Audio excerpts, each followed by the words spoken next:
What's up, everybody, and welcome to Growing Up Gaming, your monthly podcast where we meet a new person of the internet to discuss their childhood with gaming and how it inspired their lives today. My name is Mitch Power. Again, thank you guys so much for returning each and every month to the show. Hope you're subscribing there on iTunes or Google Play or Spotify or YouTube or one of the many ways you can check out the show. However you are listening, I really do appreciate it. This week on the show, we have our guest. His name is Trevor Starkey. Now, many of you may know him for launching that new website, That Nerdy Site, but of course, many know him from Kind of Funny. He's been a guest host of Kind of Funny Games Daily. Of course, if you've seen any of his event at the big Kind of Funny events, Kind of Funny Live 1, 2, 3, prom, you guys know who Trevor is. So he was nice enough to share his time and be a guest on the show.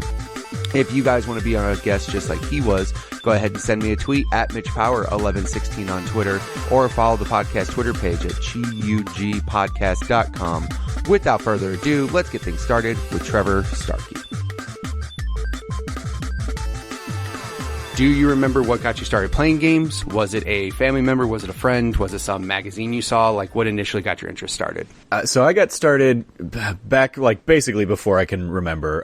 Like, my earliest memories are gaming with my parents and my sister on, like, an Atari, as well as, like, I remember, like, Nintendo being, like, just very present in our household growing up. I don't have, like, strong, distinct memories with the Atari anymore. The strongest memory I have with the Atari was probably, like, it being sold at a yard sale, and then, like, years later, me just being sad about that and being like, oh, like, we had this, like, iconic element of gaming, and it was just gone.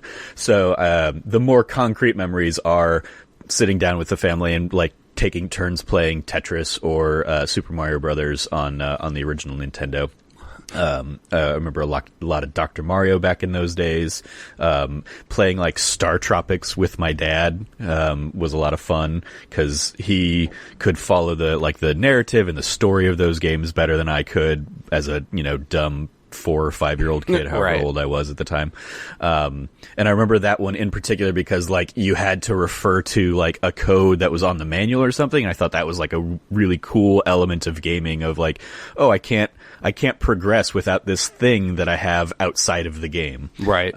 So I remember that being, like, just another, like, memory that got burned in my brain at a very young age. I remember back then, like, you're right, though, with, like, the RPGs and stuff, because I remember not liking them just because I was a stupid kid, not realizing things. You know what I mean? Like, I love how it's funny now that you look at, like, Pokemon games today. It's like, basic reading skills are needed to fully enjoy this game. I'm like, yeah, if you can't read, you can't figure out shit. Like, you don't know anything to do in this game if you can't read. So, no, that makes sense with those games. Dr. Mario is so legit. Super legit. I remember my grandma, like, I had an NES at my grandma's house. My grandma bought one. She was one of those, like, I'm going to buy one here so you don't have to bring yours back and forth. But also at the same time realizing she was getting, like, so fucking good at Dr. Mario and Tetris. Like, I would go to her house and watch her play Dr. Mario in, like, amazement. I was just like, oh, you're so good. How can you do it so fast? I don't know how you're doing this, but... Yeah, my grandmother on my dad's side lived in Michigan, and we grew up out here in Phoenix, and so we would go back and visit her every few years kind of thing, and she was my cool grandma. She had a Nintendo, and I remember playing, we would play, like, I want to say it was like Cool Spot the game, and it wasn't like the platformer that's on the Sega Genesis, it was just like a puzzle, kind of like Go, I guess, I believe is more the parallel nowadays. But it was, like, we would play that at her house, and she was the cool one that had the Nintendo. And years later, I want to say, like, early in college, she'd long stopped playing. Her eyesight had been going and stuff, and so she was packing up her house and moving, and basically my dad and I took a road trip out there and helped her pack things up in her library and stuff, and basically I got the Nintendo I pre-inherited it. Basically I brought it back with me, and so that brought back all sorts of old memories of just hanging out in her little basement, right, playing a Boy and His Blob and Cool Spot at my grandmother's house in Michigan. Yeah, because a lot of people, like, when they think Cool Spot, they think the Genesis the Genesis version of, the platformer and all that, the one that, but no, like, there was a Cool Spot on NES that was, like, completely different. Yep.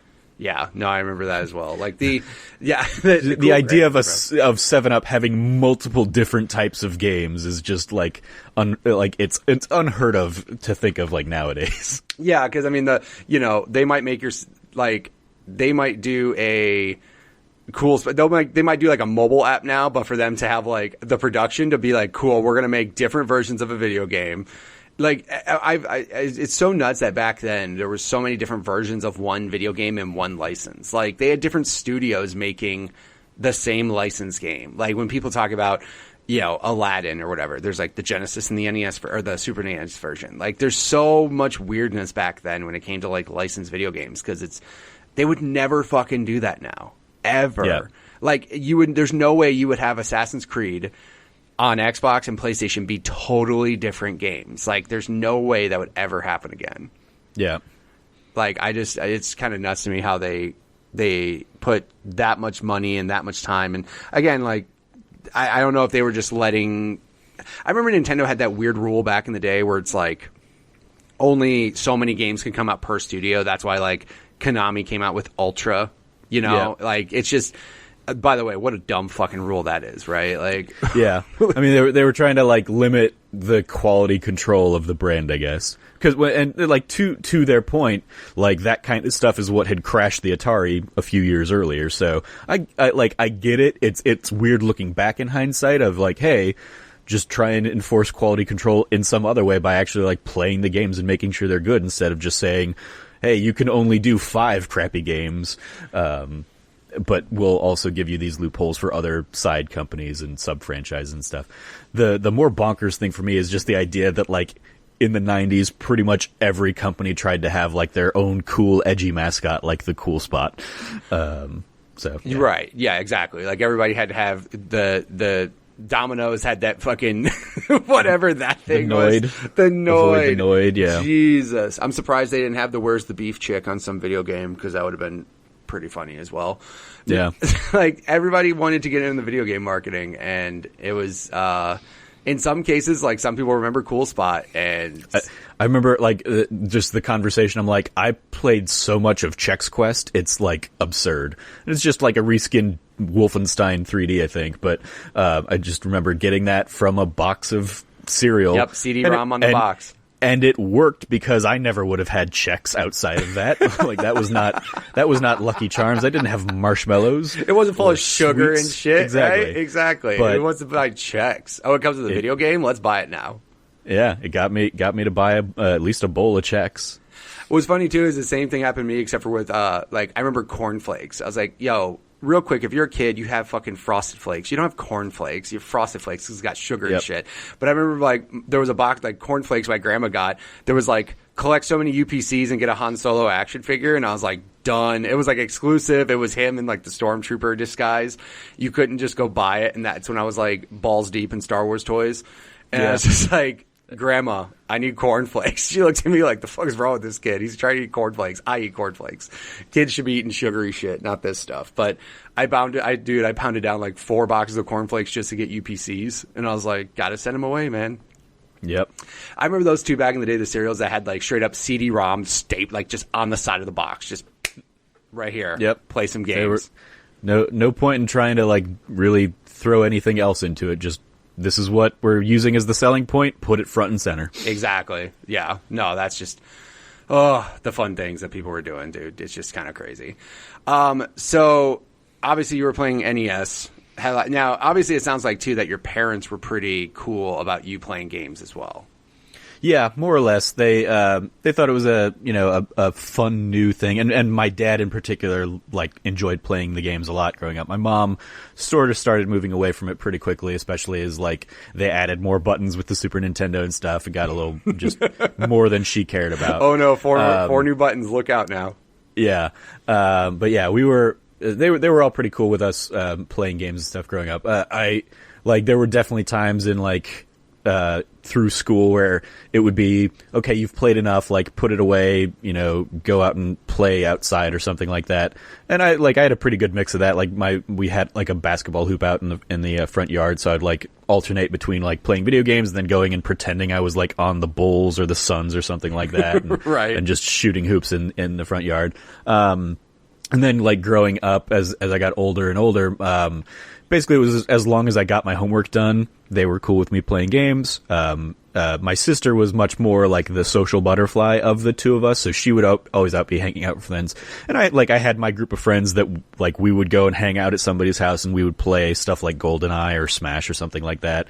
Or a lot of, like, WCW versus NWO on the N64. Like the golden age of, like, couch multiplayer stuff in that era. Like, I had my group of friends that we played all that stuff, but for the most part, yeah, my parents were cool with me, like, hanging out and just, like, as long as, like, I wasn't getting in trouble if I was playing video games, so.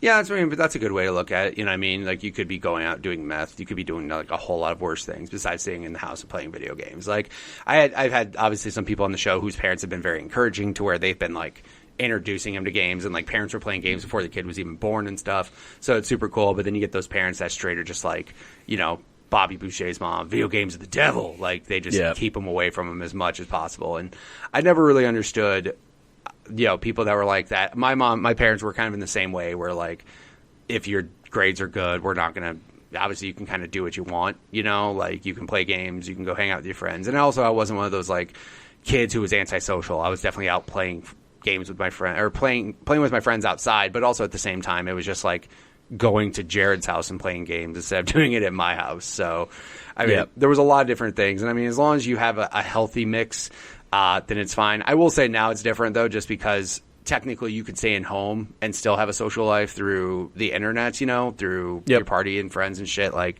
I mean, obviously there's still a lot of differences to interacting online and then interacting person to person, but, you know, at least now, like, I remember my mom would just be like, yo, get out of the house. Like, I understand you like games and all, but go do something outside for today. And then that would be going to Gary's house, talking to him for like 20 minutes, and then going into his house and playing games. So, I mean, back then there wasn't really an option, though, for us to interact socially gaming besides going to someone's house. I mean, yeah, it was that, or it was going to the arcade or something like that. Right, exactly. Man, those obsolete things. Yeah, both of those obsolete things, going to friends' houses and going to an arcade. Dude, and arcades now are just depressing. Like, what's an arcade? Dave & Buster's. What is that? A bunch of 60-inch iPhone games. Like, oh, fun. Good times. Yeah.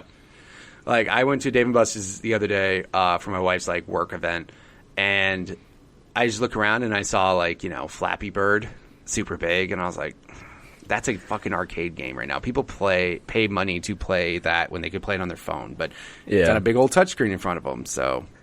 I like I don't go to them often, but I've been going to the occasional, like, bar arcade. I don't want to say barcade because apparently that's a trademarked thing in New York, but I've been to a couple of those, and they tend to have a lot of, like, the older games. Like, I remember going and visiting a friend in Tucson a year or so back, and we played through, like, the entire Area 51, like, shooter game. Right. And we just, like, poured, you know, $10 worth of quarters in and played through that. But then at the same time, like, I looked to the right, and they have Cuphead as an arcade cabinet. And right. I'm like, that's brutal, because that is a game you're going to die in a lot. Oh, yeah, for sure. I mean, that's how I felt, though, with some of the arcade games back in the day, though, absolutely, too. Like, I feel like there's a certain level that you can get to, right? But I feel like there's certain levels that are, like, so hard and impossible that you can't survive, so they make you put more money in there. But, I mean, Cuphead as an arcade game is fucking torture. They might use that against ISIS people. Like, I don't know how you would do that. Like, that's especially how much are you charging? Are you charging like 5 cents per life? Or are you charging like $1? Oh my god. Yeah, I died a lot playing Cuphead, but I mean that would be another achievement that you could say, a life achievement. I beat Cuphead on 1 quarter. Yeah, that'd be pretty impressive. That would be really impressive. Yeah, I like how people like that's an achievement all on its own. Like Tim, I beat Cuphead. Like I did as well. Like it's not so terrible. Like if you had told me, like, dude, when people tell me I beat Bloodborne, that's where I'm like, holy shit. Like those games, just I can't understand. They fucking hurt my head all the time. Yeah, we've hit on 2 games that I'm just like, I can't. Like, I tried Cuphead. I played Cuphead. I love the art style of Cuphead. but I don't have the patience for a lot of those kinds of games these days. So I didn't even make it past like the first island of Cuphead or whatever. Right. And then Bloodborne, a few years back, I did a 24-hour extra life stream of Bloodborne. Oh it was my first time playing any of the like Soulsborne types of games, and it nearly broke me. Dude. Yeah, it was my extra life stream that year, and basically the hook was I basically committed to donating $1 per death for the 24 hours, and I think at the end of everything, I died like 167 times. I think was the final count. Greg Miller was kind enough; he hopped in at some point and matched, so he that's met cool. me in there, and then he also like tweeted it out to all of his million followers at like just the point where I was basically like, it was like 6 a.m. I'd been going for like 18 hours. I was like, I think I'm just gonna quit, you guys. It took me like 8 hours to beat Father Gascoigne, like 4 hours for the Cleric Beast, 8 hours for Father Gascoigne. I was just like, I think I'm broken, everybody. And then like he tweets out to everybody, and suddenly I've got like 200 people in my chat, and I'm like, oh god, like I'm back. Okay. I'm back. I have to push through it, and I did. I made it. In the end, after 24 hours, I killed I think 6 bosses, including one of them on the first attempt. And then one of the I want to say people were impressed because one of the harder ones I beat only on my second try. But yeah, I died at Rom and was like, okay, I think that's where I'm going to be calling it. Rom, this giant spider thing. Dude, I remember for whatever reason those games in me just don't work. Like they don't fucking work. I remember like I got the game. Like I wasn't a fan of. I think that here's the difference for me with Cuphead. It's difficult. I feel that it's fair.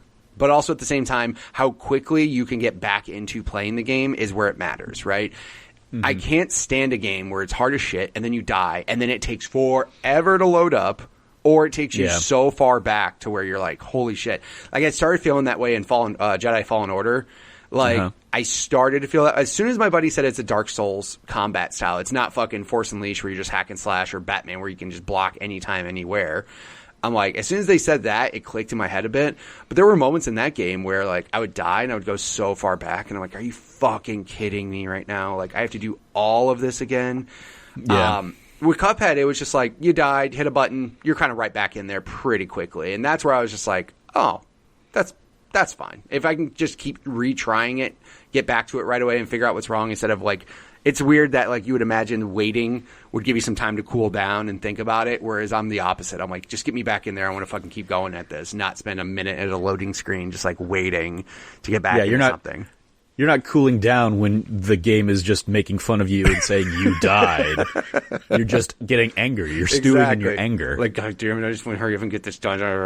So, no, that's how I get it. But, like, Cuphead, for whatever reason, a lot of people were like, Cuphead was super difficult. I felt it was hard, but at the same time, like, I felt it was fair for the most part. But when I played Bloodborne, I literally, like, I start the game, I'm like, okay, cool, let me run around. And then this big fucking thing shows up and smacks me and I die. And I'm like, where's my chance to live? Like, what do I do to survive this? Again, I could just be playing the games wrong. You know, I know people that are like, there's a certain way you got to play them. And I'm just like, I'm at that point where I'm like, I got too much shit to play. I don't have time to sit here and figure out this. So I just moved on to something else. But yeah, for me, the Cuphead, like, fairness thing comes to, and Alex Van Aken of OK Beast has a great video about this. It's fair, but, like, some of the boss attacks tend to be, like, randomized. And so it's like, if you learn, like, the different types of attacks, you'll be okay, but the order of them can drastically change how difficult, like, an encounter is, because you might just get, like, bum rushed with something that's just unavoidable when it happens 3 times in a row or something like that. And For sure. Like, that feels a little cheap, compared to if it was like a, you know, they're going to do this, then they're going to do this, then they're going to do this. But other than that, yeah, like, I could have learned the patterns and stuff in Cuphead. I just didn't have the time or patience to want to. So it was one of those, I was like, if I really want to enjoy the art style, I'll just watch somebody better play it on YouTube. No, right. Yeah. Like I said, that would happen with me with, fucking, what is it? Ninja Gaiden on Xbox. Like, that was one of those games that I felt I had a chance in, but then you're right. Like, it would just get so fucking bad. Like, out of nowhere, Alma would throw up some next level move I've never seen in my fucking life, and then I'd die, and that was the only game I've ever thrown a controller in, ever. Like, I got so fucking angry at that game that I threw a controller. Thankfully, the Xbox had that breakaway cord, so my whole system didn't go flying. But I think they may have made that fucking breakaway cord for a game like that. But yeah, dude, it was just the worst, dude. I was like, I'd figured out a boss. I had figured her out, and I'm like, cool, this is awesome. And then literally some next level shit would happen I've never seen her do in my life, and then I'd die, and I'd be like, fucking, I just chucked it across my apartment. And then I went into work. I worked at Game Crazy. Went into work the next day. I'm like, yeah, I need a new controller. And they're like, oh, what happened? I'm like, Ninja Gaiden. They're like, okay, that's all I gotta say. My biggest rage quit story was with Final Fantasy Dissidia on the PSP. Actually, I think it was like Dissidia 2 or whatever. And I would play through that, and I would get to the final boss in that game, and they would just kick my ass, like, time and time again. I couldn't figure out, like, the patterns or whatever I need to do. And I would play it in my bed, and I'd be holding the thing, and I would, like, swing it, and to, like, get out my rage, I would swing it and, like, smack the PSP on, like, the mattress. And one time I overextended and hit the box spring of my bed and just, like, pulled it up, and it was cracked in two, basically. And I was like, well, that's a $300 mistake. Yeah. Crap. That sucks, dude. Oh, my God. Yeah, like I said, only one moment where I threw a controller. There's been moments where I've slapped my couch, like punched my couch, like, what the fuck? Yep. But I mean, yeah, the controller, like, it definitely fucking broke. Like, I just whipped it across my apartment, and I didn't care. The worst part is, and I hate about the difficult times with games, is like, you'll play a game and you'll get your ass beat over and over and over and over, and then you come back the next day and you beat it first try, and that fucking irritates me more. I'm like, why was I just so pissed off? Was I just tired? What was the case? Because that's what happened. Literally, I got my new controller. I went home the next day, or went home, played Ninja Gaiden, and beat Alma first try. And I'm like, this is fucking stupid. Like, how was I able to do it this one time perfectly good, and then the whole times before that? I never beat Ninja Gaiden, because at the end, it's just a cavalcade of, like, every boss that you've played already. And again, it's one of those things you have to beat them in a row. And again, I haven't tried it again since, 2005 or whatever. But yeah, I just couldn't do that shit, dude. It was just so bad. Yeah. Going back to Bloodborne, I had the same kind of thing. Like I said, I beat the Cleric Beast in 4 hours, and then I spent, like, the next 4 hours trying to do Father Gascoigne, and finally I was just like, all right, I need to have, like, a dinner break. I'm gonna go grab a couple slices of pizza, like, talked with the chat for a little bit. I came back and then beat him on the next go, like, when I got back. And it was like, and that was after, like, 20 attempts, like, straight. And so I was just like, well, at least I'm past him. I never have to deal with him again. Right. It's just so odd how that happens sometimes. But I mean, whatever. Yeah, whatever you gotta do to get through those games. But yeah, certain games, very few games have I given up just because of how hard it is. And then some games I just give up for many other reasons. Because, like, example, Witcher, fantastic game, fantastic story, fantastic characters. I played 40 hours of that game, and I felt like I did nothing. Like, I felt like I literally... I'm one of those people that's like, if there's an X on the map, I have to go get it and clear it. And I'm one of those people that likes to clear the map and everything. And, dude, I played it for 40 hours, and then I was, like, looking at the map, I'm like, I haven't done a fucking thing in this game, and I don't have the time to put that much... Because I know myself when it comes to, like, trying to be one of those completionist people, and I'm just like, no, I can't do this. Like, I recognize how good the game is and all, but, like, I stopped. I was like, I don't have the time to put into this. And then you go and you look at completionist on, like, how long to beat, and it's like 160 or 180 hours or something. I'm like, Jesus Christ, dude, it's just so big. Yeah. So going back, you got so as far as it goes, you had Atari, you had NES. Where did you go after that? Did you just continue down the Nintendo route and go Super Nintendo? Yeah, my family we were pretty console agnostic, so, like, we had a Genesis in there too, and then like Super Nintendo and, like, a Sega CD kind of thing. Like, we kind of kept going both routes. I was mostly a Nintendo kid, though. That tended to be where I put my focus and attention to. Was I played a handful of Genesis games growing up, like the Sonics, and Mortal Kombat was more fun over there than it was. On Super Nintendo or whatever. Every way, shape, or form better, yeah. But yeah, mostly onto Super Nintendo, and that was where I got really into like role playing games with like I didn't play the original Final Fantasy on the Nintendo, but Super Nintendo I got into Final Fantasy 2 and 3, which are 4 and 6 in the proper naming, but here they were 2 and 3, and those very much opened my eyes to like the kind of storytelling that games can do, because they were just so much more like expansive than anything I'd thought. Like they told these grand epic stories on the scale of like the required reading that I was having to do in school and stuff. Right. And so I was like, that's super cool. And I have told some friends about this recently, that like so much of my love for Final Fantasy VI and it became and was my like favorite game for the longest time. I think a lot of it comes from the fact that I played that before I ever saw Star Wars. So now it's very much easier for me to just say, oh, Final Fantasy VI is Star Wars, but steampunk. Right. And with magic and stuff. But because like that was my introduction to that kind of like story about a band of rebels trying to take on this like larger empire. And then you throw in like Batman's Joker for good measure.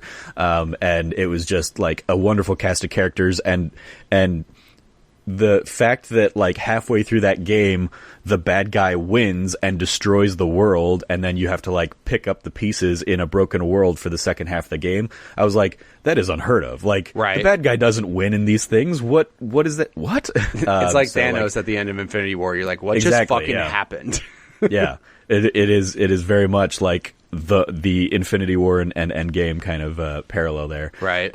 So like that game kind of jumped out, and that like set me off. So I would write like papers in school talking about like how I love video games and like my video game collection at home and stuff, and all through this like I'm still playing more or less with my sister, like on the PC side of things. Like she and I would take turns playing Civilization all the time and stuff like that, and or I mean even just like other like games. We got really into Harvest Moon back in the day, in this pre-Stardew Valley era. I remember Stardew Valley coming out and me thinking like that was like the most hipster I ever got with video games. I was like, I liked it back when it was when it was Harvest Moon on the Super Nintendo, guys. Did you go on blog posts? Did you tweet about it? Like, God, I remember this back before you hipstered. I think I have a tweet to something to that effect. Of like, I feel like such a hipster because I liked Stardew Valley when it was Harvest Moon. Yeah, right. That's so funny. Yeah, I liked it before it got popular. Exactly. How you liked it. So yeah, we kind of like played a little bit of everything, and then I remember specifically when we go into like the like N64 and PlayStation era. We had an N64 first, and like that was certainly where I would go and like play all the multiplayer stuff with my friends. Like I said earlier, with like GoldenEye, and like South Park and whatever. By the like way, other South Park, whatever. Jesus Christ, that game. I mean, yeah, but it was fun if you liked South Park at the time, which as a bunch of like 7th and 8th graders we loved. We ate that stuff up. So yeah, we had a great time with it, and it was basically like South Park reskinned GoldenEye kind of thing. So I just like how like GoldenEye happened, 4-player, like especially with the N64, like 4-player multiplayer. I won't say was forced, but it was very, very much encouraged to have like 4-player, even if the game didn't fucking need 4-player multiplayer. Like they were like, could you just add it? And again, yeah, GoldenEye happened. They were like, GoldenEye, South Park license, just fucking throw them together. Have Cartman say some funny shit from time to time, and we'll be all good. Like that's exactly what that game was. Yeah. So like we would do a ton of that, but at the same time, like, I remember before I had a PlayStation, like seeking out friends who had a PlayStation and playing Final Fantasy VII. Like my best friend growing up, he got a PlayStation before I did, and we would, like, I would go and visit. He lived out in Mesa, so it was like the end of the earth for, a 7th grader or whatever. So when I would go and visit him, it was like, I'm going for the weekend and like doing sleepovers and stuff and hanging out with him. And we would basically play through like the entirety of like disc 1 of Final Fantasy VII before I ever had the thing. Right. And then my dad one day, like, he worked at Park and Swap downtown, which is basically like a swap meet. Right. He would work there on the weekends, and he picked up like a used PlayStation off of like one of the booths down there. That's awesome. Brought it home with like a knockoff purple memory card. So at least he'd like knew to get a memory card. That saved a lot of headaches down the line. But like, I remember like that was like a turning point, especially because like this had come up when playing with friends, but I was like, wait, they're on Final Fantasy VII? The last one I played was 3. What happened? What did I miss? Where did all these go? This is like very early days of the internet, so I couldn't like do the research to figure out that like 3 was 6 at the time. But I remember just that blowing my mind and being like, oh my god, this does feel like 4 more games because of the graphics and all that stuff. And so yeah, like the PlayStation being where I could go and play those kinds of games kind of shifted into my more dominant, like that's where I tend to play things was PlayStation. Right. And I kind of started moving away from like, I mean, it's that thing of like, Nintendo was great for, formative years, but as I grew up, I wanted, the more mature experiences that I could find on something like a PlayStation, that I wasn't finding on, Nintendo anymore. Admittedly, I never played Conker's Bad Fur Day, but the most mature game to ever happen on a Nintendo console. Yeah, exactly. I've heard that 12-year-old Trevor would have loved that, but I'm almost positive you probably would have. Yeah, but it's okay that I didn't play it at the time and have almost no inclination to go back to it. But yeah, so that kind of shifted to PlayStation, but I was still playing more or less, everything. And then in the era of with the GameCube and the PS2 and the Xbox, I had a PlayStation 2. That was kind of like the first one we went out and got. And then at some point we got a GameCube, and I actually won my Xbox at like my high school graduation. Nice. They were doing they did a thing called Project Graduation, where basically to encourage kids not going out and drinking and driving after high school graduation, they took us all that year to Castles and Coasters in town, a little amusement park for those not in the Arizona we know area. what it is, but yeah, for everybody, it's like putt-putt arcade. By the way, might be the coolest arcade in Arizona, but it's a super cool place. So they took us there after graduation, basically locked us in the park overnight, and had like entertainment, and like we had the park to ourselves and the arcades and all that stuff. And they did like raffles where like you could win a TV or you could win an Xbox or gift cards or whatever. But it was like everybody had like 15 raffle tickets that you could put into any bucket that you wanted. So a ton of people were putting in for that big screen TV because that was like the top prize. But I was like, all right, I'm going to put in some for the Best Buy. I'm going to put in some for the Xbox. And I ended up like winning both, but they were like, you get to pick one. You can't win both bullshit. things. I was like, well, I'm going to take the Xbox then. For sure. And so, yeah, because otherwise I probably just wouldn't have, like, I hadn't really been paying attention to the Xbox. Right. So it was the new kid in the block. Like, yeah, exactly. I was like, oh, cool. This is, a good way of getting it. And then I, like, the biggest games I remember playing from the Xbox would be Star Wars Knights of the Old Republic, because I never really got into the Halos. And because of that, like, I missed the Xbox 360 era, basically. Yeah, the one thing... I had the original Xbox and then went to PlayStation and stayed with PlayStation in my college years. Right. The one thing I'm jealous of is that you got to experience RPGs at a younger age. Like, for example, like, you were playing, the Final Fantasies on Super Nintendo, whereas I like, didn't have a Super Nintendo. I only had Genesis. So, like, by the way, RPGs on the Genesis, fucking almost non-existent. Like... Yep. I didn't even realize how cool RPGs were until I got a PlayStation, and then I played Final Fantasy VII. Like, of course, that was the one game just because it was so goddamn pretty, number one. Like, you saw commercials for it. Like, it was so beautiful. And you see the screenshots, and you're like, man, look how great this game looks. And now you look back at the actual gameplay, and you're like, Jesus Christ. But no, like, the whole you playing the RPG, and I was very much not platform specific. Like, I went from Nintendo to Genesis to PlayStation to Xbox. Like, I didn't give a fuck like about any brand loyalty or anything at the time. Now, like, from now on, I've been Xbox since. But like, it's just funny that depending on the system that you were more focused on. I mean, the good thing in your case was at least you had kind of the option, right, to go with either system, because like you said, Mortal Kombat on Super Nintendo are not as good. Like, just not as good. Sega Genesis version, way better. But then, like you said, if you wanted to play any cool RPG, you weren't doing that on Genesis. So, the whole, like, I get what you're saying, though, too, with the growing up part of it, because Nintendo, I won't say Nintendo doesn't grow up, but you can tell, like, their age group is this. And unfortunately, people get older and don't want to stick with just playing that type of game. So, I mean, yeah, there's definitely an audience out there that loves the style of Nintendo and loves like the nostalgia that they get by going back and playing, a great Mario platformer or a great Zelda game or something like that. And I have an element of that in me. So like I had a great time with Super Mario Odyssey a couple years back. But I'm so much more drawn to stories these days. So like stuff like The Last of Us or Uncharted, like that's where I tend to find myself really wanting to put my focus and my time into. For sure, yeah. And like I said, I mean, like Nintendo will always have that audience of not just kids at a younger age wanting to play that stuff, but I mean, you get people that, regardless of how old they are, they still enjoy Mario, and they still enjoy even like the Mario platformers, not just Odyssey. Like, you're always going to get those people that like those Mario Kart. Like, everyone and their mother loves fucking Mario Kart. But at the same time, you're right, though. Like, I got to a point where nowadays, especially like you're with what you're into, also, example, I'm a 33-year-old guy who has a family of 4 and a full-time job and a wife and all that shit. So, like, I used to be straight up into online games. Like, I would just play Halo all the fucking time. And now that all of my friends are older and have jobs and have their own families and shit, it's hard for all of us to get together and play those games anymore. So now my focus more started shifting towards single-player stuff. So, like, single-player story games. Like, I played Assassin's Creed Odyssey, which was amazing. Like, it was such a great game. But I'm right there with you with the Uncharted Last of Us. I'm trying to think what else. I just played and beat Resident Evil 2 on stream.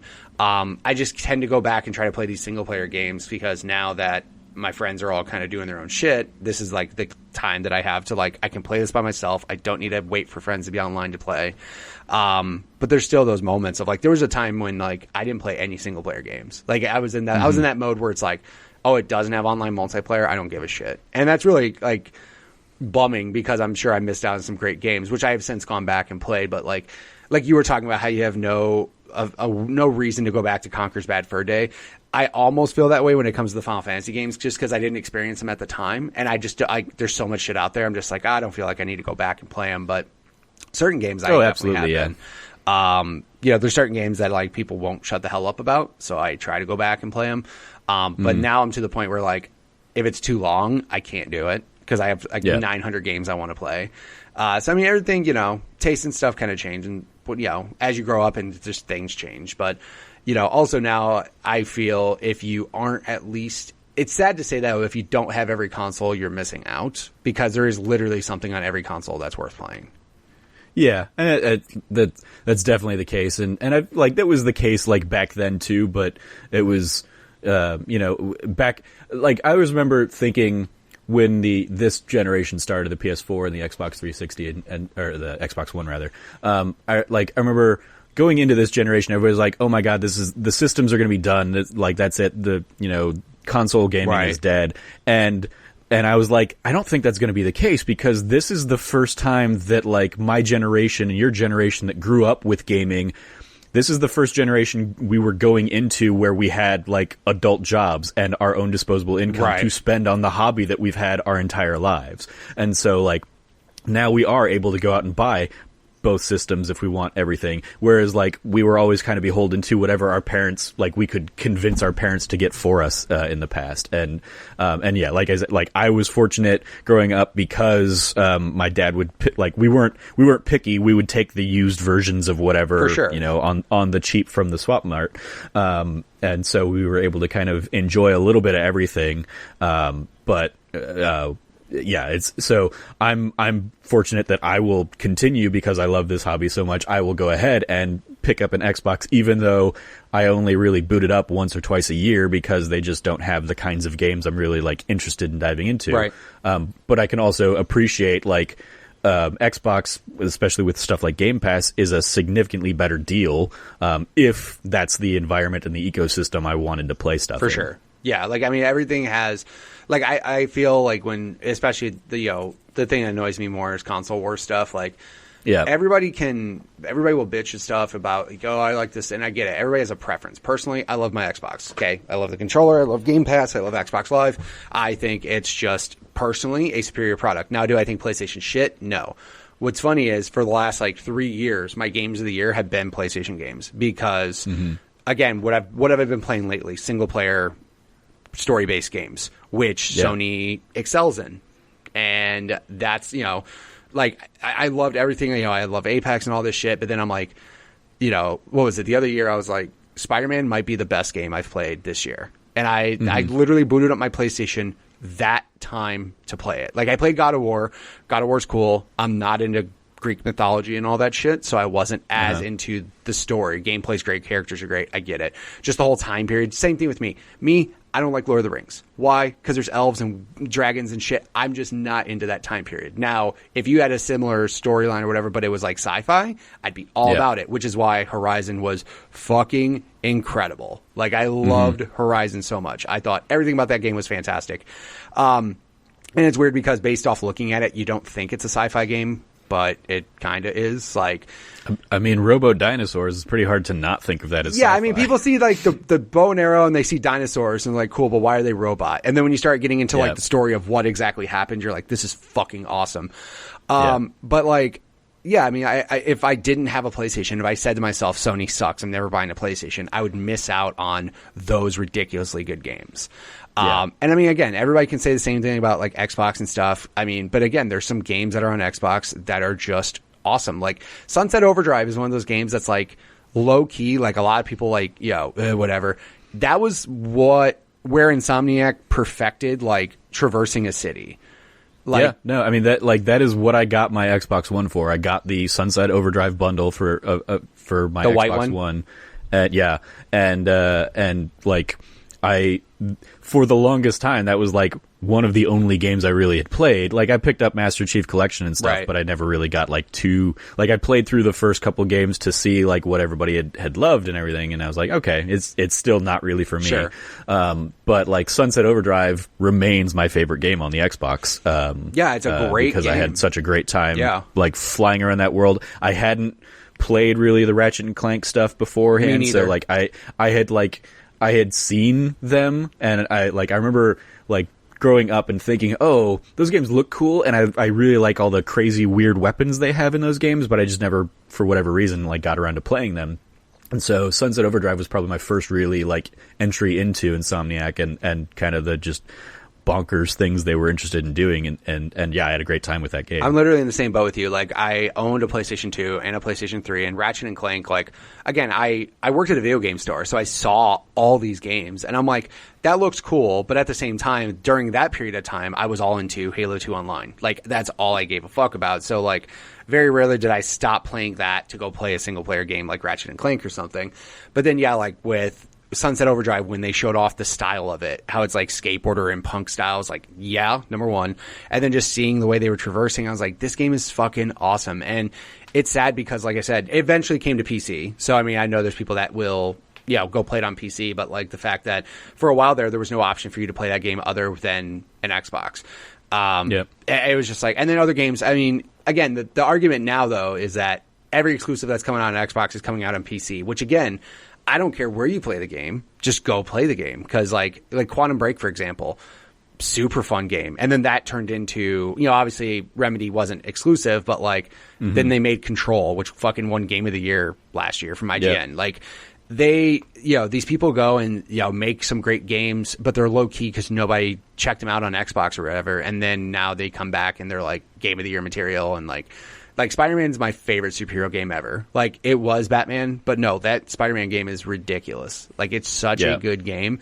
And then, I sit there like with these new consoles coming out, and I'm like, eventually I'll buy a PS5, but I'm not freaking out to buy it day one. Nothing about it. Like, so far, I'm not like, holy shit, I need this in my life, whatever. But if the moment they announce Horizon 2 or Spider-Man 2 and they have a date, that'll be the day I buy it. And just like you with Sunset, like, you probably weren't interested in an Xbox until you saw that game and was like, yes, that looks fantastic. And, everybody should try to experience games, even though you might not like the other console as much. There's shit that you're definitely missing out. Like, I don't care what you feel. There are games you're missing out on. Yeah. Yeah. And it, like I said, I still boot up my Xbox like once or twice a year, kind of like a couple years ago. It was for Cuphead. Right. And I tried it. I gave it a shot, and I, enjoyed what I played and could get through. And then last year, like I finally got Game Pass just to be like, all right, let me see what this Crackdown game's like. 'Cause like in theory, Crackdown is going to be my jam is like a superhero kind of Sure. go collect a whole bunch of stuff. And I played it and I was like, oh yeah, this definitely has some problems. Yeah. Or didn't evolve with that genre of games. It in the last 10 it years almost kind was of like thing.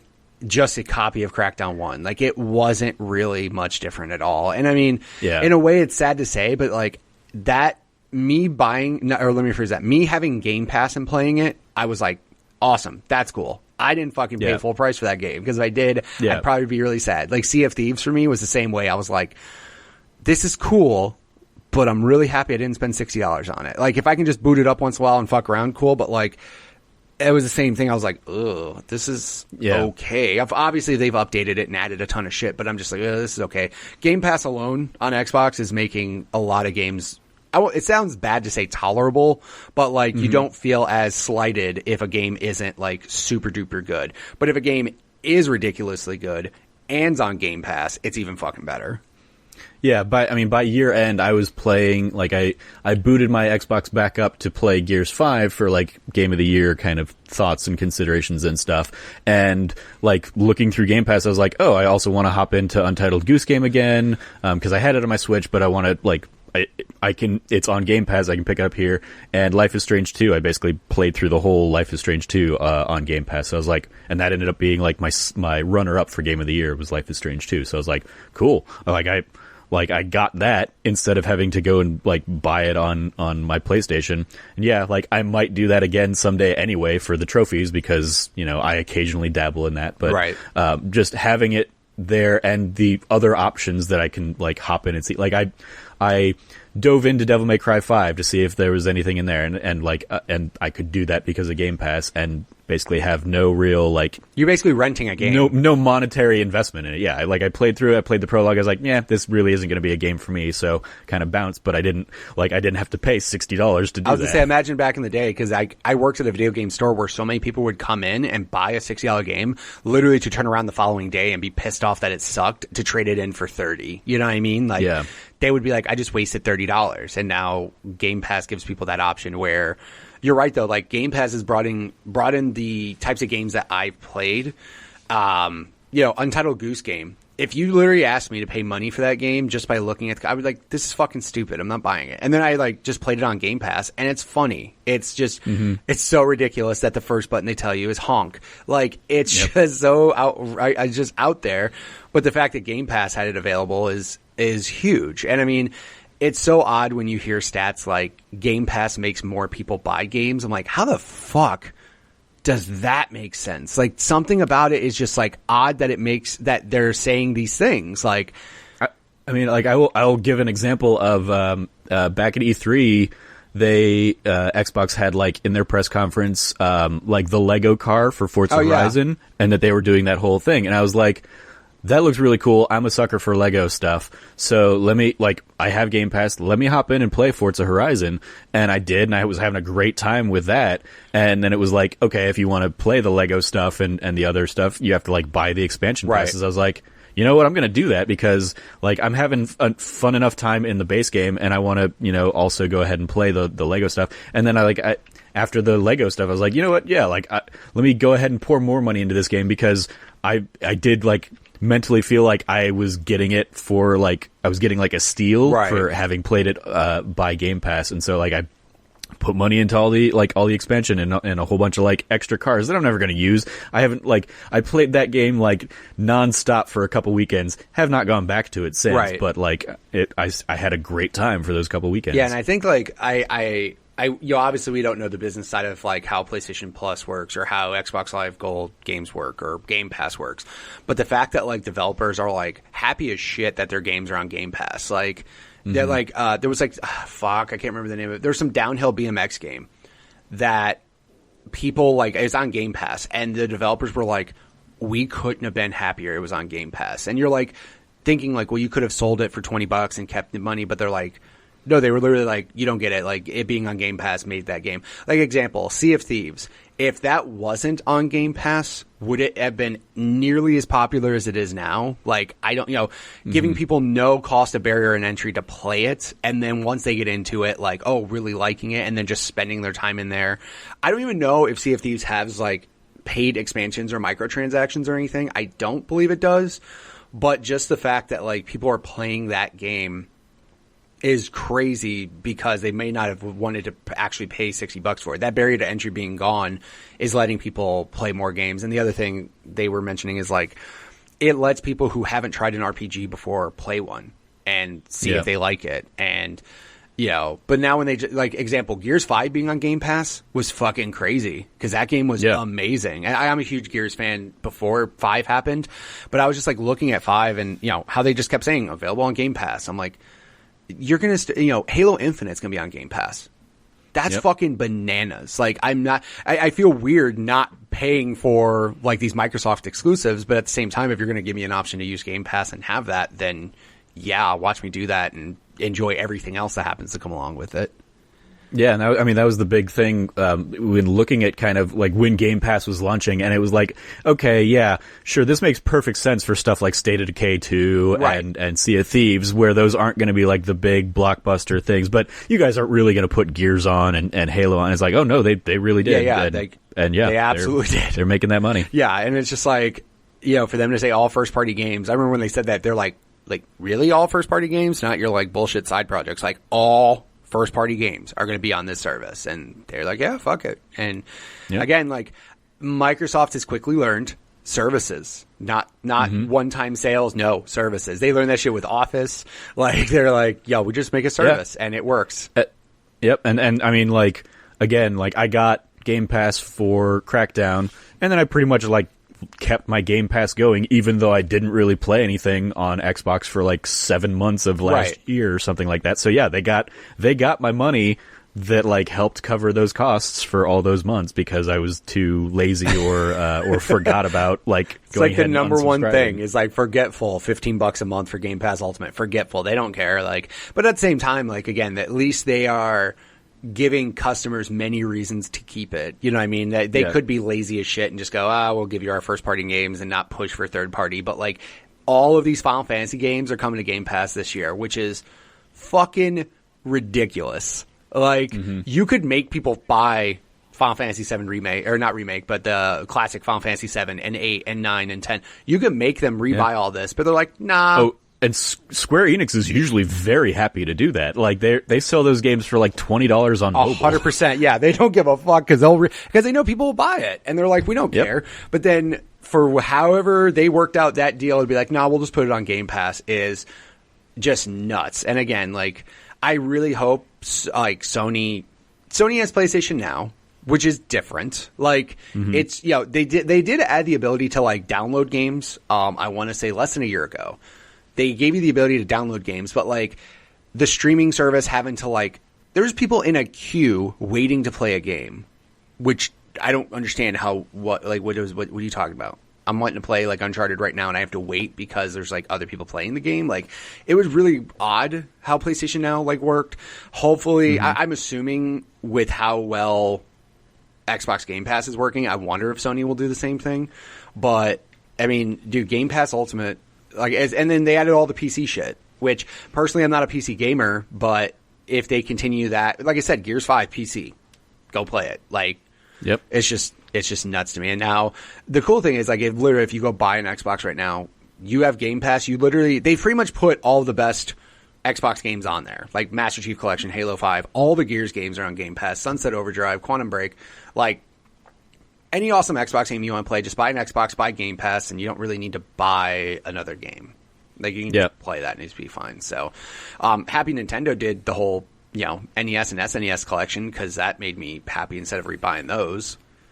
Yeah, I mean, even those, though, I think, like, they still, those haven't rolled out as effectively as I would have liked. And the game selection just seems like they just seem so behind the times on trying to do that. And like so slow to roll out the newer games that everybody wants. And part of that is because they just recently had sold the SNES Classic, so they didn't want to put all those games on that thing when you could go out and buy the little novelty hardware. But yeah, I Nintendo, I feel like is the biggest one that drops the ball, because PlayStation, even though they don't have like the Game Pass equivalent, they've been doing the PlayStation Plus for years. And I would say, like, going back to kind of the like everybody diving in and playing Sea of Thieves or the BMX game you mentioned, like I think Rocket League was like the first like breakout, like, oh, this is what this model can really do for a studio. The fact that like everybody got to play that game on PlayStation for free for like if they were, you know, PS Plus. That was absolutely the best like free game anybody's ever given suddenly away. had like they had millions of players to start, and many of those players, because they have like all sorts of like, hey, buy these extra cars and these extra packs and stuff, have put more and more money into that game over the years. And it got, you know, if you weren't on PlayStation, but like you were an Xbox person at the time, you could still buy the game, and like a lot of people did. So it was like that was the first kind of breakout like hit of that model. Like even Stadia, which is like failing left and right, they're trying to basically copy the PS Plus model, it seems, where they're offering like free Stadia Pro games to people who have that subscription every month. The problem is that they're the same kind of things as like PlayStation Plus, where it's like most of these big games, if you really wanted to play the big games, you probably bought these 2 years ago when they first came out. Whereas like, so what like is leaps and bounds ahead with Xbox is that it is like day and date you're getting those games on Game Pass. Right, exactly. Yeah, like Rocket League was definitely probably the best games with Gold / PlayStation Plus game ever. Like, it's literally one of the most popular games in the world, and they gave it away for free. And again, had they not done that, not saying the game wouldn't have succeeded, but like, would it have had the huge spike in popularity as quickly? You know what I mean? So I mean, it wouldn't, because like the precursor for it of like whatever the super long name for, I remember that ridiculous long name. Yeah, like it did not. Right. So everybody's like, when are you guys going to come out with a Rocket League 2? It's like, well, technically it'd be like a Rocket League 3. Right, exactly. Yeah, a lot of like people that, don't know. that kind of debate again. But so like that was kind of the case study of like, well, when we tried to do this without giving it away to people, it didn't sell well. It had like a, you know, passionate diehard fan base, but like it really didn't take off until it was there on everybody's like home screen kind of setup on PlayStation to just download. Exactly. Dude, I remember back in the day on Sega, there was a thing called Sega Channel. I don't know if you ever remember that, but it was literally like a precursor to all of this shit. It was like an adapter. It was like a fucking modem that basically would like online gaming service. Like I just looked it up right here. Sega Channel is an online gaming service developed by Sega for the Sega Genesis video game console, serving as a content delivery system. So like they tried to do it back in the day, but then internet just was not capable, like at all. Yeah. Nintendo had some similar stuff over in Japan, I think, that just never came stateside. Right. For like the Super Nintendo, maybe even the original Nintendo, they had, I think, like some kind of adapter that like tied to a modem or something like that. But yeah, it just wasn't like the internet was not where it needed to be for that kind of stuff. Yeah, work. Absolutely not. No, like, and it's crazy because like, you know, it's funny that people tried doing this shit a long time ago, but I mean, you know, and I mean, there's been obviously people were renting games back in the day, but it's just, you know, obviously internet's made things a little bit more convenient now because dude, especially all these stupid deals, get 3 months of Game Pass for $1. Like, what the fuck, man? Like, for $1, you literally could download 3 months of Xbox games, go nuts, play and beat them, and then cancel if you want. Like, they don't care. Yep.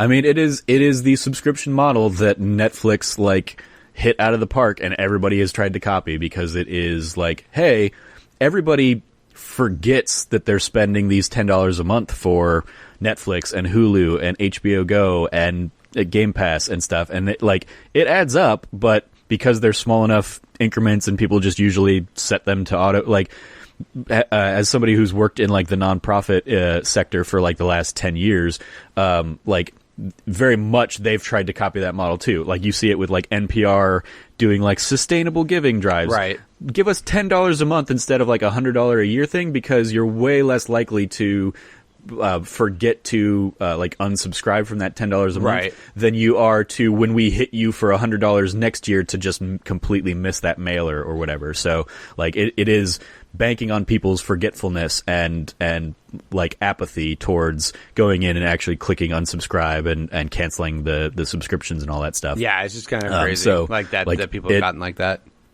Yeah, so I mean the whole business model is built around people using it occasionally. Like I think back and I'm like, yeah, I used my Hulu for like a couple movies and a TV show last year, but I'm pretty sure I paid for it for all year. Right. So exactly. So they made money on the months that I wasn't using my Hulu. Exactly. So going back, so obviously, I mean, it sounds like though for the most part, I mean, you said you skipped 360 generation, so you went PS3. Did you continue like going Nintendo route with Wii and Wii U and all that? I did. I got the Wii, and then I was very late to the Wii U, but I picked up the Wii U eventually, and then like barely ever played it. Yeah, I think along with everybody else who bought a Wii U, they barely ever played it. Correct. As we were recording, I picked up Tokyo Mirage Sessions for the Switch yesterday, and I think that's like the last one that I really like wanted to maybe have played on the Wii U and just didn't bother because I was like, this is just a bad console. Right. So yeah, but I picked them up and played them, but like I have like my memories of either of those systems are basically like null at this point, where it's like I was much more PlayStation, PS3, PS4. And so, yeah, like I skipped the 360. I've gone back and played some 360 games thanks to Xbox's backwards compatibility stuff at this point, which is another like great move that they've made that I hope PlayStation picks up in the next generation. Rumors all suggest. I mean, that's here's the hope. But yeah, like the one that like came to 360 that I was like, I wish it came to PlayStation, and it eventually did, was Mass Effect. Right. Because when Mass Effect 2 came to PlayStation, like it didn't come with the first game. You basically right. like you got a video. Had to you got like a little comic book thing where it was like, here's the story of the first game, and you made like the big major selections, and then it just assumed all the other little ancillary side quests. But like, I wanted to go back and play Mass Effect so much that I hopped in and picked it up on my PC, which like we've kind of skipped over PC. I've like been on and off PC throughout like my life. Like I played like the shooters, like the Doom and the Wolfenstein, like growing up. And that was like, and Duke Nukem 3D. My parents like, I remember my dad like walking in while I'm like playing Duke Nukem 3D, and like I give a stripper like money, and she like flips her tassels at me and stuff, and my dad's like, what are you doing? and being like, yeah, you caught me. I have shame about this. I think a lot of people have shame, especially that new Duke Nukem game they bought. They're like, God, why did I do this? Yeah, but then like moving on to stuff like Civilization or pretty much any of the SimCity types of games, I played a ton of those on PC. The first Sims game, my parents probably hated me because I asked them to buy every expansion pack for that game. And so I kind of like kept that going, and then I kind of fell away from PC for a long time, but I would still occasionally hop in here and there for like a Portal or I eventually went back and played Half-Life after the internet wouldn't shut up about it for like the 5 or 6 years. Right. And so yeah, when Mass Effect 2 came out, I played through it and had such a great time playing it on PlayStation that I was like, I want to find out what happened like to start this story. So I played it on PC, and then eventually when like the full trilogy came to PlayStation, I played through like the full thing there. But yeah, like so that was like the closest I ever came to really like wanting to be like, all right, am I going to get an Xbox 360 just for the original Mass Effect? No, I don't. I was a poor college student at the time. I didn't have the money to do it. I had already spent too much money on a PS3 because of the price difference there. Fun times. Yeah. You know, it's funny you mentioned like how Mass Effect 2 and then 1 wasn't. That's how Xbox people felt for Kingdom Hearts 3. Because like, and now eventually, by the way, huge Kingdom Hearts fan. When I heard it was coming out on Xbox at all, I was like, is really? Okay, so we're going to go 3. And then when 1 and 2 remake, 1.5, 2.5, all that shit was being remade. I'm like, cool, where's the Xbox port? And they weren't fucking around. And I'm like, people are going to play 3 and be so goddamn... Because, by the way, even if you're the best Kingdom Hearts fan and you pay the closest attention to it, it still doesn't make any fucking sense. Like, it's the craziest, weirdest out there story and shit. And then I was like, cool, 3 came out. And then same thing, they were like... Here's the story of Kingdom Hearts 1 and 2, and they were like Cliff Note versions. But then they're like, they announced, the same time Final Fantasy and all this shit was coming to Game Pass, that 1.5, 2.5 is coming out on Xbox finally, and I fucking freaked out. I was like, super happy that it was coming to Xbox. So I'm in the same boat with you with like, do I want to go back and play it again? Like, I might for achievements. Like, I might go back and just try to play them again just for achievements, but it's just kind of nuts that is still happening. But like, they were talking about, the latest rumor that happened today was the Order 1886 or whatever, like its sequel might go to Xbox. And I'm like, what the like, The sequel, they were talking about a sequel. The rumor is sequel going PS5 and Xbox Series X. And I was like, I thought that was a Sony IP, but I guess not. Like, it was because it was like a second or like a second party deal right. kind of thing. So it's just kind of odd that that's the new rumor and that might be coming out on the new console. So again, like people are going to get that if they don't bring the first one to Xbox. People are just going to be like, okay, I guess we'll just do this. And I'm sure there'll be some little weird thing that'll come up. Here's the story of the first one, or say previously on the Order 1886. Like I don't know what the fuck you're gonna do. So. Yeah, with like all the studios that Microsoft's been buying in recent years, it's weird to think that like the sequel to Hellblade and to The Outer Worlds are probably going to be Xbox exclusive. Yeah, now, for sure, now they will be. Yeah, and you're right. Like, does all those came out on PlayStation? So, yeah, dude. I remember that when they said we're buying studios, and I was like, cool. And they're like Ninja Theory. I was like, holy shit. Like, that's one I completely did not expect you. You know, I obviously understood Playground Games. They make Forza Horizon. What was it? Undead Labs. They make, State of Decay. I'm like, all those make 100% sense. Because so far they've only been making Xbox games. And then they were like, Ninja Theory. I was like, fuck. That's going to piss a lot of people off, bro. and then Obsidian. I was like, oh my God. You're just pissing off so many people. But on the flip side, like Sunset Overdrive might be a PlayStation 5 exclusive. Exactly. Yeah, because they did the same deal with Insomniac, where they were like, "You keep the IP, we just want you to make an awesome game on our console." Finally, so yeah, man. Again, just announced Horizon 2 or Spider-Man 2, and I am all on board for PlayStation 5. I'll buy it the fucking day that comes out. But or you know what? I would add Sunset Overdrive 2 to that probably. I'd be like, fuck. But I mean, to be honest, Insomniac, Sony bought them, and they're just like. They might just turn him into a Spider-Man machine for the next couple of years because Spider-Man did so goddamn well. They're probably just like, just make Spider-Man, please. Yeah, the nice thing is Insomniac is a big enough studio that they've got like multiple teams and can be working on multiple projects at the same time, because they were working on, Spider-Man in the early stages during probably Sunset Overdrive and certainly Ratchet and Clank. So yeah, my hope, as well as like they've been doing a whole bunch of like smaller VR titles and stuff, and they had that Song of the Deep, like Metroidvania type game for GameStop. But yeah, so like I think they can be working on Spider-Man and another thing, and personally, just because my love of it, I hope that other thing is Sunset Overdrive.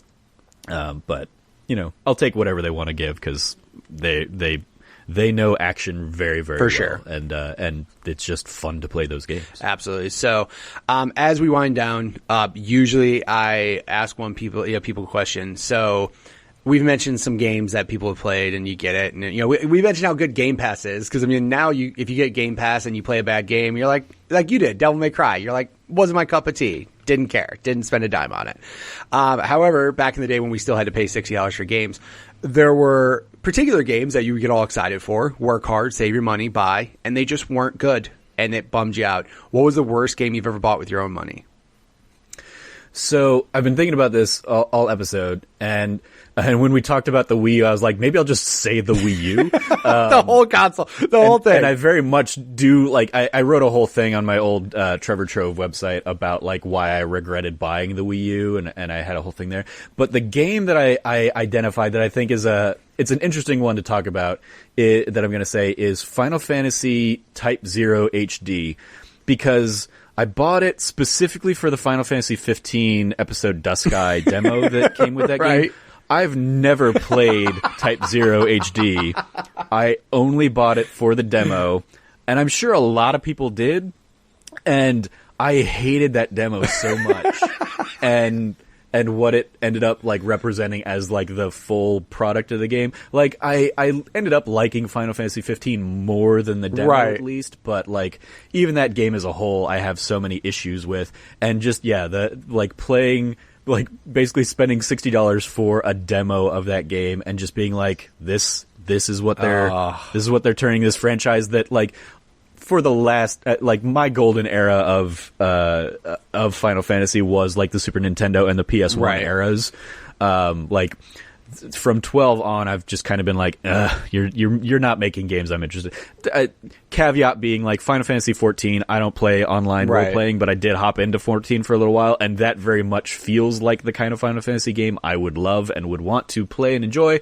I just get stressed out when like I'm having to jump in with a bunch of randoms and do like a team activity, and I'm like, I don't know what I'm supposed to be doing, and you guys are all like being held up because of me. I feel bad about this, and so I ended up bouncing from that game. But 15 was just like not what I want that series to be. And so yeah, like the thing that stood out as I was going through like my PSN profiles to try and like identify what's a game that I spent money on that I just didn't enjoy, and I came across that one. I was like, I didn't even play that one, so I guess that probably has to be that is a valid the winner. That is a valid choice.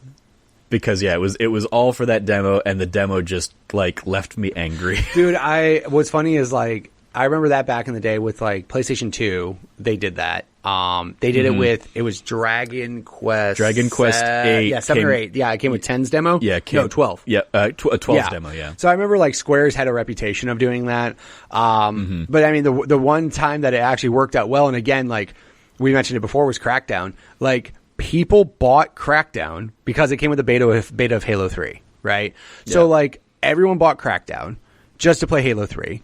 But then they played Crackdown and was like, hey, this game's actually not bad. This is actually a fun game. But I can tell you that more than half of the people that bought that game didn't give a single shit about Crackdown. They just wanted to play Halo 3 because Halo was fucking still bananas and crazy and popular at the time. But like, yeah, and yeah, what was it like? There's another high profile like Zone of the Enders came with like Metal Gear Solid 2's demo or something like that. Yeah. Which also ended up being like a crazy bait and switch. Dude, I remember like Metal Gear 2 was a bait and switch to begin with. Like fucking giant bait and switch. But the demo you got was only the first part of that game, so it was like that was the bait before they fucking threw that switch on you. Real quick.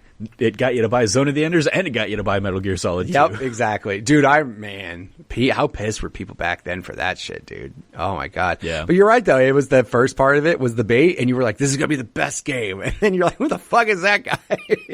Yeah. Oh my god. Dude. It was like the only other analog I can think that kind of like falls in that same vein that like pops in my head is like when people bought tickets to go see crappy movies just to see the Phantom Menace trailer. Yeah, Meet Joe Black yeah, exactly. Yeah, when like Meet Joe Black like somehow broke the box office record for that weekend or whatever because everybody just went to get to see the Star Wars trailer. I mean, I would pay money to go back in time and see everybody see the trailers, and then more than half that audience get up and walk the fuck out and like not care to see the movie like at all. So that was the bait and switch that they had. Well, not bait and switch, but that was the way they got people into before the internet just released trailers, you know. Yep. God, I remember. That brings up a very good point, dude. People paid $10 on a Friday night to go see a Star Wars trailer and fucking went home. They may have gotten popcorn and everything too. Like those theaters were happy as shit. Meet Joe Black was like breaking box office records just because of a fucking trailer. I mean, how many copies of Crackdown sold because of that Halo beta? If that Halo beta wasn't included, how many copies of Crackdown would have sold? Yeah. I mean, it's a great like strategy for the companies to do it the first part. I mean, it like that is a little bit of the precursor to like your Game Pass kind of thing, where it's like, hey, we're going to sell you this thing on these big games, but also you'll hop in and play all this other stuff too, hopefully. Right? And hopefully spend some money on the DLC for it too. Yeah, the one thing that was funny though is like everybody's like, Crackdown's fun. They're like, let's make Crackdown 2. And dude, that game was fucking terrible. Like, I don't know what happened. And then Crackdown 3, I remember playing it and I was like, it's cool. But it literally was like Crackdown 1 with some like newer graphics. And I was just like, this is sad because like there was promise of this game being way better and whatever. It's fine. No big deal. Yeah. Yeah, I mean, like, I went into Crackdown 3, not really, like, with no experience from the previous games, but, like, I hop in, I'm like, oh, okay, so this is kind of like Infamous. And then it was just like, oh, but this is like a really worse Infamous. Yeah. This is like if the game came out 5 years before Infamous and didn't learn anything, but it's coming out 5 years after Infamous. It literally felt like a 360 like sequel, just up-res. Like it just didn't feel like anything new really. Like, and I guess people were pissed because Crackdown 2 was a lot of the same, but then they added like zombie characters and like people were like, the fuck is this? Like it was just kind of dumb. So again, it's just, I felt like in a weird place with that game, but again, it was on Game Pass. I didn't give a shit. If I spent $60 on it, ooh. Yeah, we for that nerdy site, we did our game awards this last week, and one of our awards was like console specific awards, and we did, you know, the award winner and then the honorable mentions, and for the Xbox like exclusive, it was Gears 5, and then no honorable mentions because it was like Crackdown is not. Yeah, it was trash. Like everything else in there was complete, like not worth talking about. Unfortunately, that's how it was for Xbox lately. Like you get your one banger. Like the year before it was Forza Horizon, and then there's no backups. But now that Microsoft's bought 8 new studios or some shit, like hopefully they were talking about every 3 months coming out with a first party exclusive game, which cool, but are they quality? Are they going to be Crackdowns, or are they going to be Gears 5 games? Like Bleeding Edge is coming out, I think in like March or something. And unfortunately, I haven't heard too much shit about, you know, how hype it's going to be, or how, not a lot of people are really talking about it. Now that everything else got pushed out, maybe people will. Maybe people hop into it because they're looking for something to play. Yeah, because everything got pushed. That's one. Because that one, like it feels like the Overwatch kind of game, and it's just like, well, that's not going to be a game for me, really. But if it has the style and the attitude, it's at least coming out far enough removed from Overwatch that maybe people are interested in trying like a different version of that formula. As opposed to like Battleborn, which just like was sent out to die. Dude, my buddy told me, like, I remember my buddy, like, when those both came out, he goes, I'm buying both. I'm like, why? Like, what the fuck is wrong with you? Why would you do that? He's like, no, man, Battleborn's gonna be cool. And then 2 months later in a $2.99 bin, I'm like, dude, no one fucking played that. They told Gearbox, just fucking make Borderlands 3 and shut up. Like, why are you trying anything different? So that's what happens, man. Sometimes it sucks when companies get painted in a corner, but at the same time, like, there's a reason why that company became popular, and it's not because of something different. Like, then people bitch about the same thing with music. New Metallica album doesn't sound like Metallica. Well, if they make the same shit, you're gonna be pissed because it's the same shit. Like, no one's ever happy. Whatever. Yeah. People just play games and have fun. Yep. If people wanted to check you out on the internet, where would they go? You can find me at Trevor J. Starkey on Twitter, and then you can find everything we're doing over at That Nerdy Site, either at thatnerdysite.com or at That Nerdy Site on Twitter, or patreon.com/thatnerdysite. And of course, I'll have links in the show notes for all of the above, so if you guys want to check out any of the cool things he does.